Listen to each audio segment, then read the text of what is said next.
Welcome to Azurément Sport, tous les mardis à partir de 18h15 sur PDJ FM. Bonjour à tous, il est 17h30 et bienvenue pour ce nouvel épisode d'Azurément Sport. Menu un peu restreint ce soir avec le retour des matchs nuls en Ligue 1 de l'OGC et de Monaco.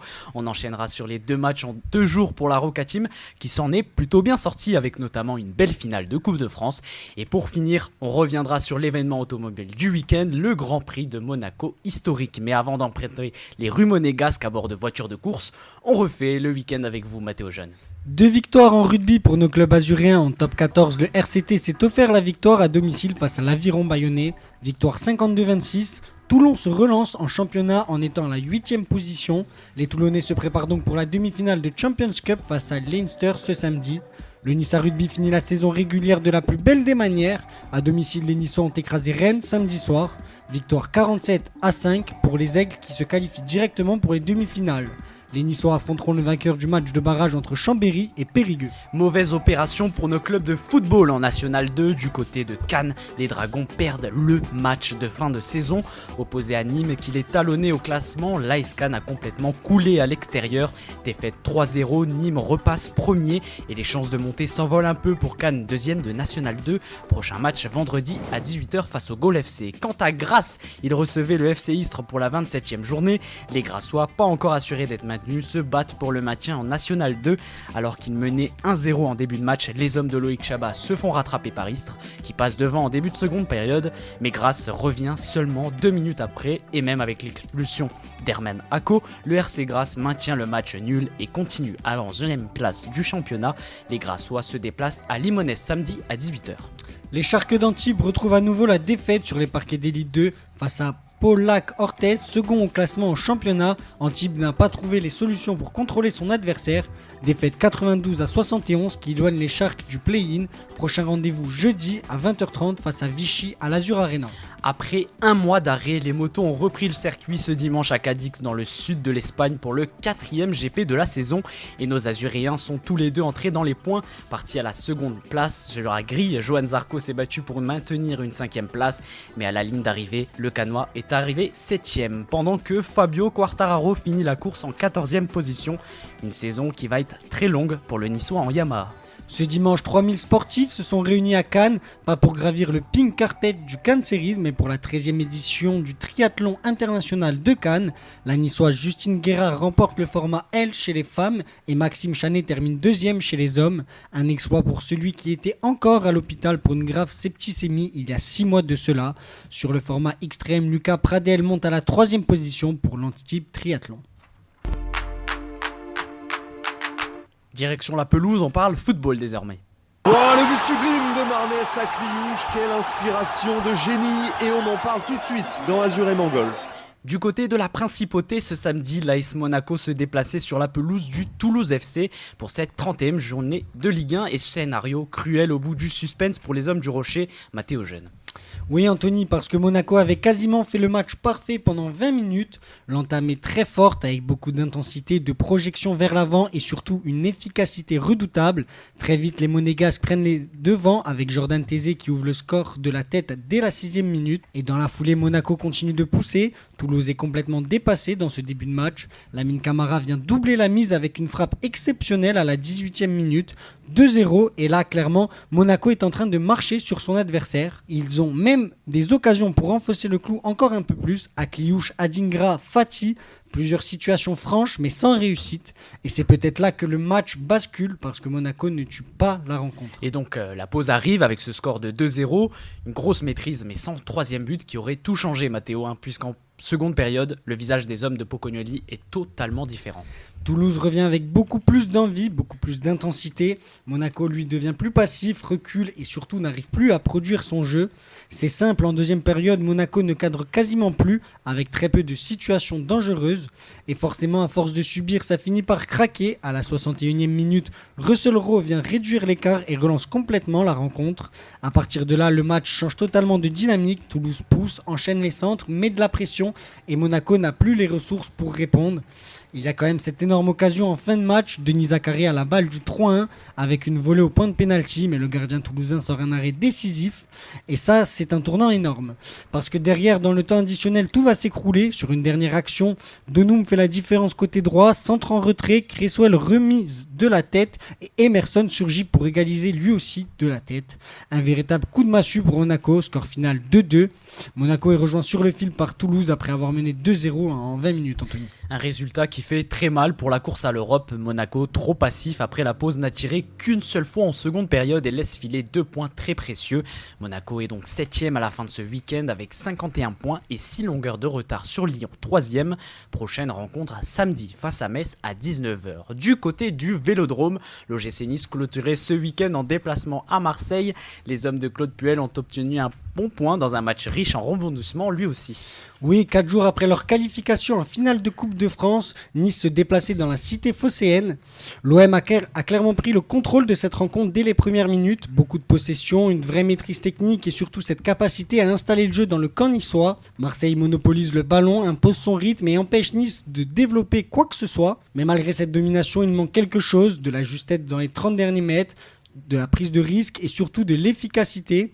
Les situations existent mais elles ne sont pas suffisamment dangereuses pour faire basculer le match. Nice de son côté reste très discret, peu de projections, très peu d'occasions, mais une équipe qui reste disciplinée et qui attend son moment. On arrive donc à la pause sur ce score nul, 1-1 avec un OM dominateur mais inefficace. Est-ce que le score va rester vierge en seconde période, Mathéo ? Le scénario confirme l'impression de la première mi-temps. Marseille continue globalement sur la même dynamique avec le ballon et la maîtrise. Et cette fois, ça finit par payer. Hochberg vient concrétiser cette domination et donne logiquement l'avantage aux Olympiens. À ce moment-là, on pense que l'OM a fait le plus dur. Nice ne monte pas grand-chose offensivement et Marseille semble en contrôle. Mais encore une fois, les Marseillais ne parviennent pas à faire le break. Et petit à petit, sans forcément être flamboyant, Nice reste en vie dans ce match. Et dans les toutes dernières minutes, tout bascule. Sur une action dans la surface, les Niçois obtiennent un penalty transformé sans trembler par l'ex-marseillais Eli Wahi. Égalisation au pire des moments pour Marseille. Un Vélodrome en rage qui pensait tenir la victoire. Score final 1-1. Marseille est accroché à domicile malgré une domination nette sur l'ensemble du match, Anthony.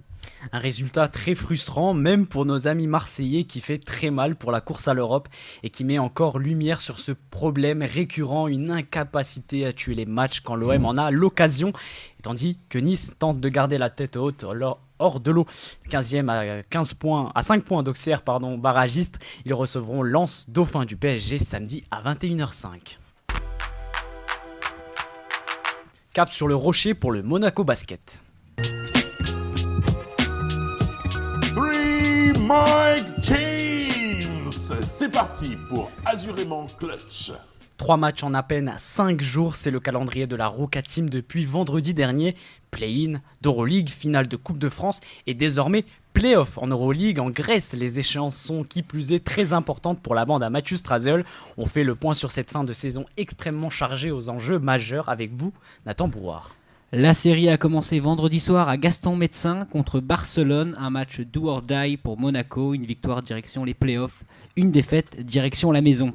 Alors tout le monde était au rendez-vous, t-shirt rouge sur chaque chaise de la salle, supporters bouillants, plus de 30 minutes avant le début du match, tout cela pour une mission, renvoyer les Barcelonais en Catalogne.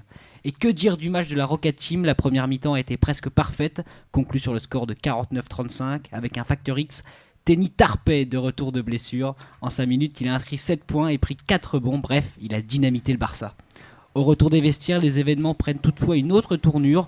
Monaco perd son avance et voit revenir son adversaire. Barcelone revient même à 6 petits points. Dans Gaston Médecin, c'est irrespirable. Pour vous dire, même les agents de sécurité ne lâchaient plus le match des yeux. Mais dans le dernier quart, Monaco a rapidement éteint les velléités espagnoles. Mike James était intenable. Eli Okobo redoutable.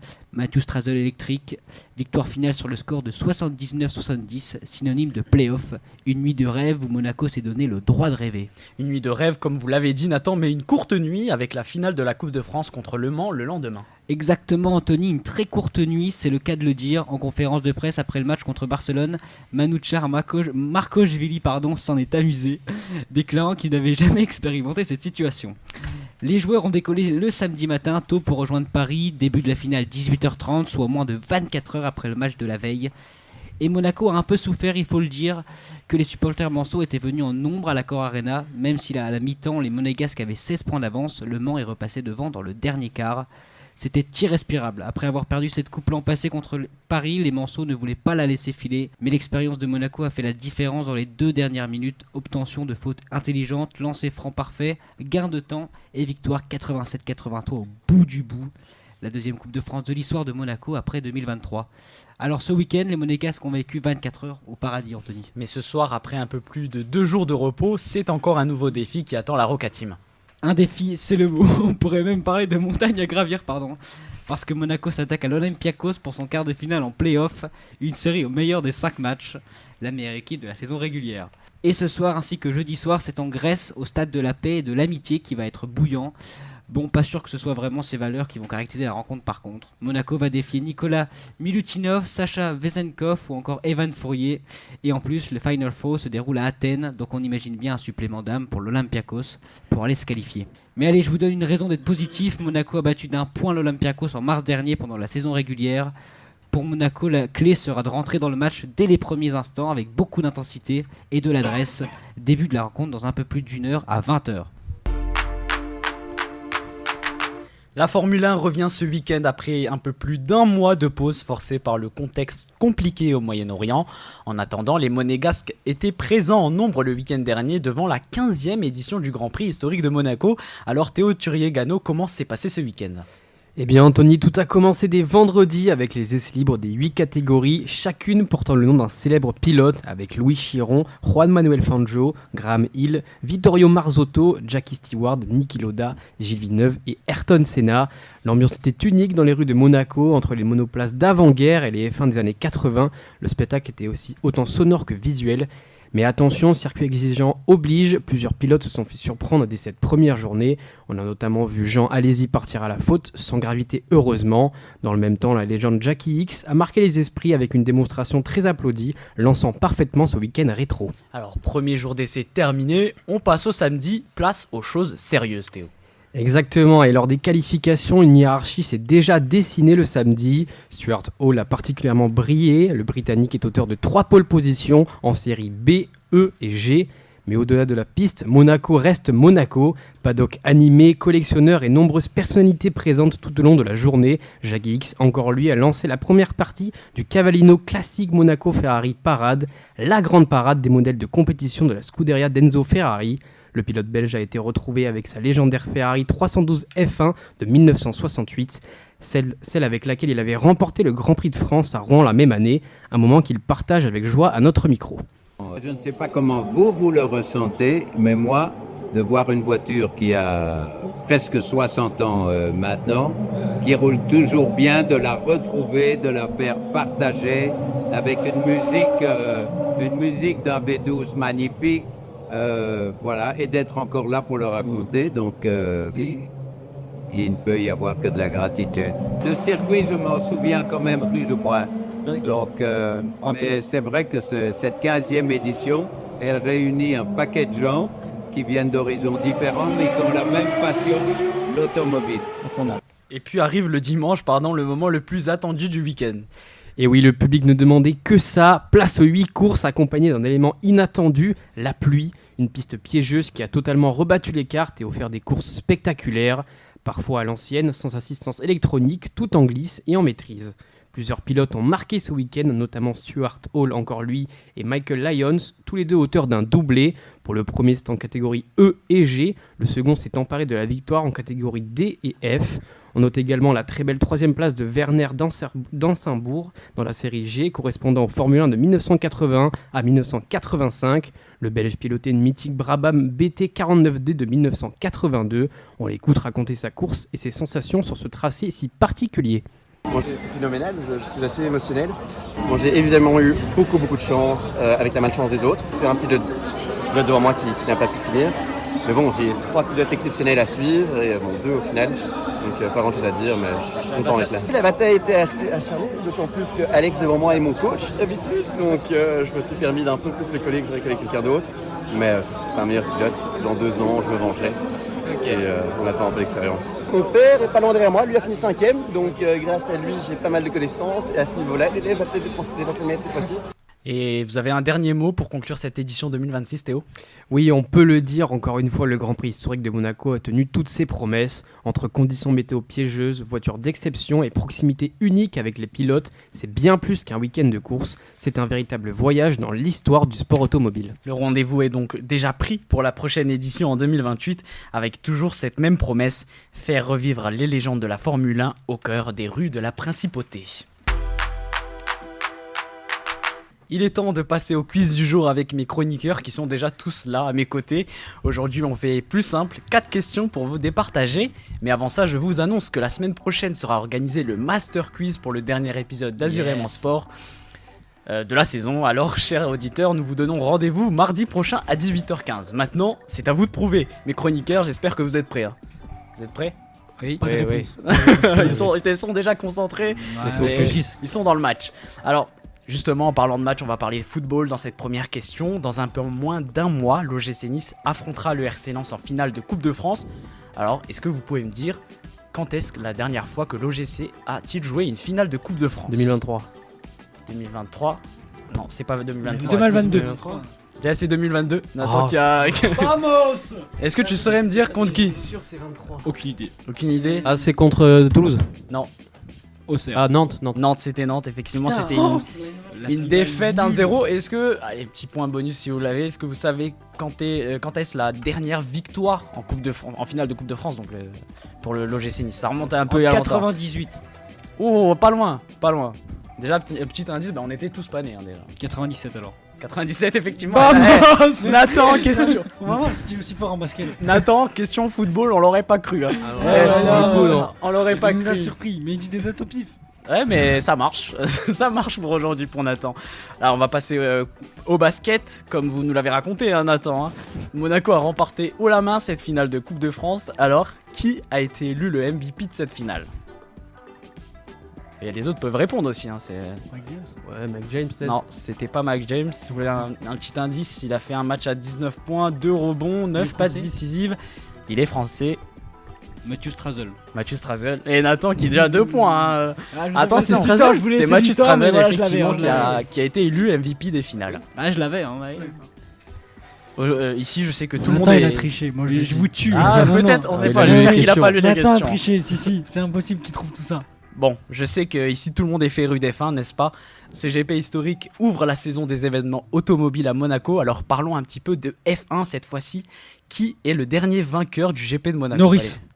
Et il a été très Wow, rapide. clair, mais ma mère, je Il a l'avais été dit. très rapide. Je Celle-là l'avais était dit, pour très Théo. vite. hein. On en a parlé la semaine dernière. Effectivement, on en avait parlé, c'est pour ça que j'ai voulu. Il a triché, question. il a Mais moi, triché. Je vous ai tué là, les Il gars. a triché. J'espère pas, hein, sinon on va contrôler Moi, ça. je on va- conteste. Il a lu les questions. La VAR. On va faire un petit test de dopage après l'émission. Est-ce que tu saurais me dire pourquoi elle est historique aussi cette édition ? Il y a eu un record.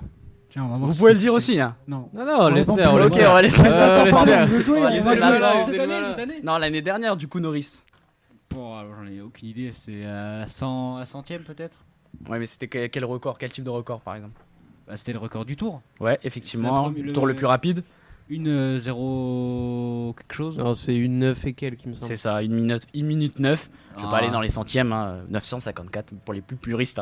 Hein. Dernière question, un peu plus sur le sport niçois, et celle-là, vous devez tous la voir. Enfin, je l'espère. On va voir si vous suivez l'actualité. Hein. Quel événement sportif Eric Ciotti a-t-il décidé de retirer les Ironman. subventions ? 70.3 l'UTMB. Et le grand trail. Ouais, il y en a déjà 2. Mathéo, Et tu peux c'est avoir les le troisième. internationaux de pétanque. Effectivement, et Nathan a eu Voilà. toutes les questions Ah, aujourd'hui, toutes les réponses. C'était bien l'Ironman 70.3, l'Ultra Trail Nice Côte d'Azur by UTMB, le tournoi international de pétanque. Et oui, parce que mercredi dernier, le nouveau maire de Nice a annoncé la fin de ses subventions pour ces 3 événements sportifs avec son grand plan d'économie. Alors merci à tous, c'est Nathan qui remporte ce quiz. Mais oui, merci à tous. Bravo à toi Nathan, merci à mes chroniqueurs, même si vous avez perdu ce quiz. Et à C'est la première tous. fois que d'avoir- j'ai dit qu'il y avait Nathan, sachez-le. Merci à tous. Merci beaucoup à Nicolas en régie ce soir. Merci à vous de nous avoir écoutés. Ce soir, on vous laisse avec Gangsta's Paradise de Coolio.